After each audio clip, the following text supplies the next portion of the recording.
kita pengen berubah, tapi kita nggak punya motivasi yang cukup untuk menggerakkan kita dari rebahan kita, dari kemalasan kita, yang sebenarnya kita sendiri sudah jenuh, karena kita hanya jalan di tempat gini-gini aja, tanpa ada perubahan. Tulisan tamparan online ini ada dari berbagai macam sumber di Instagram dan di Twitter. Sumber yang saya dapatkan ini dari Twitternya Ajak Gerak. Dan saya pengen sekali menjabarkan satu persatu supaya benar-benar nampar dan insya Allah bisa membuat Anda menjadi bergerak. Ada 8 kata-kata yang nampar banget dan yuk kita bahas satu persatu yuk. Yang pertama, kalau lu nggak sanggup menahan lelahnya belajar, maka siap-siap untuk menahan perihnya kebodohan. Ini kata-kata yang luar biasa nampar. Kata-kata Imam Syafi'i ini saya bingkai dan saya taruh di kamar anak saya waktu dia berulang tahun yang ke-10. Tujuannya cuma satu, saya pengen anak saya pada saat dia bermalas-malasan dalam belajar, maka dia cukup melihat quotes tersebut sehingga memacu dia untuk terus belajar. Karena menurut pengalaman saya, akan kelihatan sangat berbeda cara berpikir orang yang belajar dan cara berpikir orang yang tidak belajar. Coba kamu lihat deh, teman-teman kamu yang hari-harinya cuma bermain dan teman-teman kamu yang menghabiskan hari-harinya dengan belajar. Cara berpikirnya itu sangat berbeda. Kita kadang sering heran melihat ada sekatnya dalam pergaulan di masyarakat atau di sekolah kita atau di kampus kita atau di kerjaan kita. Yang pintar bergaul dengan yang pintar, sedangkan dengan yang main bergaulnya dengan yang main. Kita sampai bilang, kok kayak gitu ya? Kok ada sekat? Kok ada jarak? Ya kalau saya bilang ya emang begitu pada akhirnya. Karena burung akan selalu terbang bersama dengan bulu yang sama dan jenis yang sama. Di hidup kita yang cuma satu kali ini, please, jangan jadi orang bodoh. Nanti Anda akan selalu dibodohin orang, dimanfaatkan orang, bahkan akan selalu ditipu orang. Dunia ini sangat kejam. Jadi, nggak apa-apa Anda menahan lelahnya belajar. Supaya apa? Supaya nantinya Anda akan jadi pinter.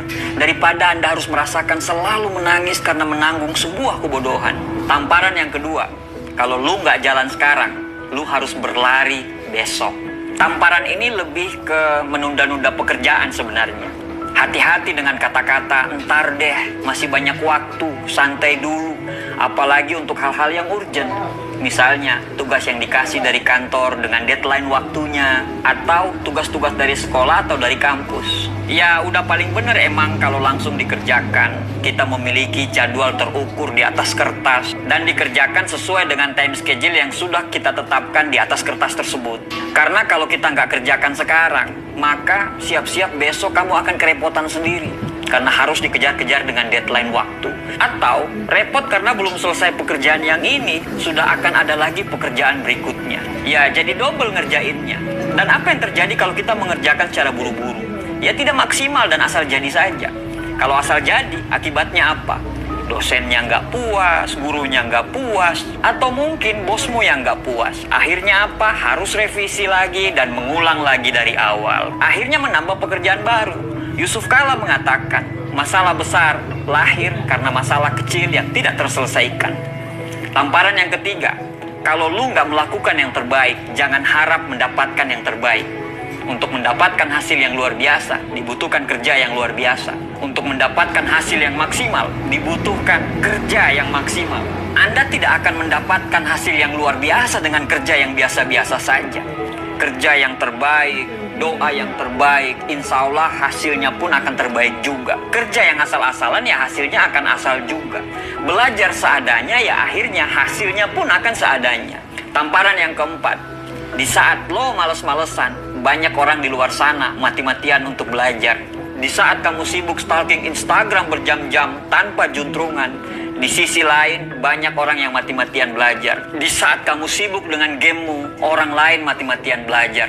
Di saat kamu sibuk habisin serial Netflix berseri-seri sampai larut malam, di sisi dunia lain sana banyak orang yang bangun malam untuk sholat tahajud dan kemudian setelah itu dia belajar. Jadi jangan bilang Tuhan tidak adil bila hasilnya berbeda nantinya. Tamparan yang kelima adalah berakit-rakit ke hulu, berenang-renang ke tepian. Kerjaannya rebahan mulu. Kapan mau menang kemudian? Anda nggak akan pernah menang kalau Anda nggak ikut berkompetisi. Anda nggak akan pernah menang kalau Anda tidak masuk ke arena pertempuran. Orang bodoh yang rajin itu masih bisa hidup. Kenapa? Karena dia rajin dan dia bisa melakukan apapun. Tapi kalau orang malas, dia tidak akan bisa ngapa-ngapain. Dia nggak akan kepake dimanapun. Jadi Jangan sampai menyesal nantinya. Tamparan yang keenam, yang rajin aja belum tentu dapat, apalagi ya sudahlah. Untuk mendapatkan sesuatu yang kita inginkan memang tidak mudah. Ada yang sudah belajar mati-matian tapi dapat nilai yang belum maksimal. Ada yang sudah bekerja maksimal tapi belum juga naik jabatan. Mereka yang sudah berusaha maksimal aja belum tentu mendapatkan sesuai dengan apa yang mereka inginkan. Apalagi orang yang, mohon maaf, malas. Ada yang bilang, tenang aja Pak, saya selalu beruntung kok. Biar malas, yang penting beruntung. Itu quotes apaan? Keberuntungan itu akan selalu memilih orang. Keberuntungan itu bertemunya antara kesempatan dan kesiapan. Siapkan dirimu sebaik mungkin, dan ketika kesempatan itu datang, insya Allah kamu akan menjadi orang yang beruntung.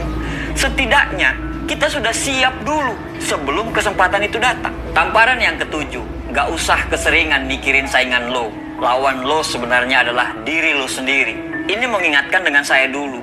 Dulu saya terlalu terobsesi untuk mengalahkan orang lain. Saya selalu ingin mengejar prestasi orang lain, dan akhirnya saya tidak pernah mencapai mereka. Saya evaluasi dong apa yang salah dengan diri saya. Akhirnya saya sadar bahwa saat kita terobsesi untuk mengalahkan orang lain, maka kita tidak akan pernah mengalahkan mereka. Tapi saat kita mencoba memperbaiki diri kita untuk menjadi lebih baik, mengalahkan rasa malas dan terus bertumbuh, maka rasa syukur itu langsung muncul. Ketika rasa syukur itu muncul, pekerjaan kita akan maksimal, dan tanpa sadar orang yang ingin kita kalahkan itu sudah jauh tertinggal di belakang kita. Kuncinya, musuh itu ada dalam diri kita.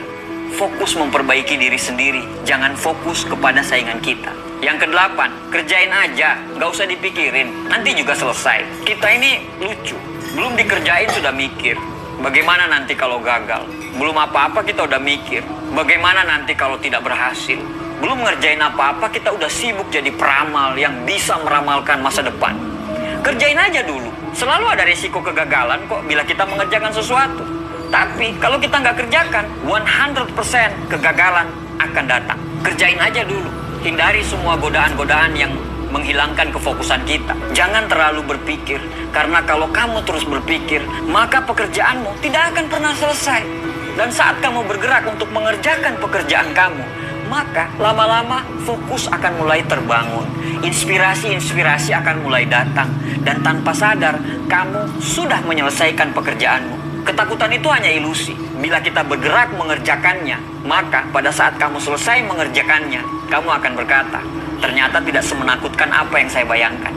Intinya, dari 8 tamparan ini adalah ingin merubah kita menjadi versi terbaik dari diri kita. Selalu ada maksud dari kenapa kita harus lahir di muka bumi ini. Sebaik-baiknya manusia adalah manusia yang bisa memberikan manfaat kepada orang lain.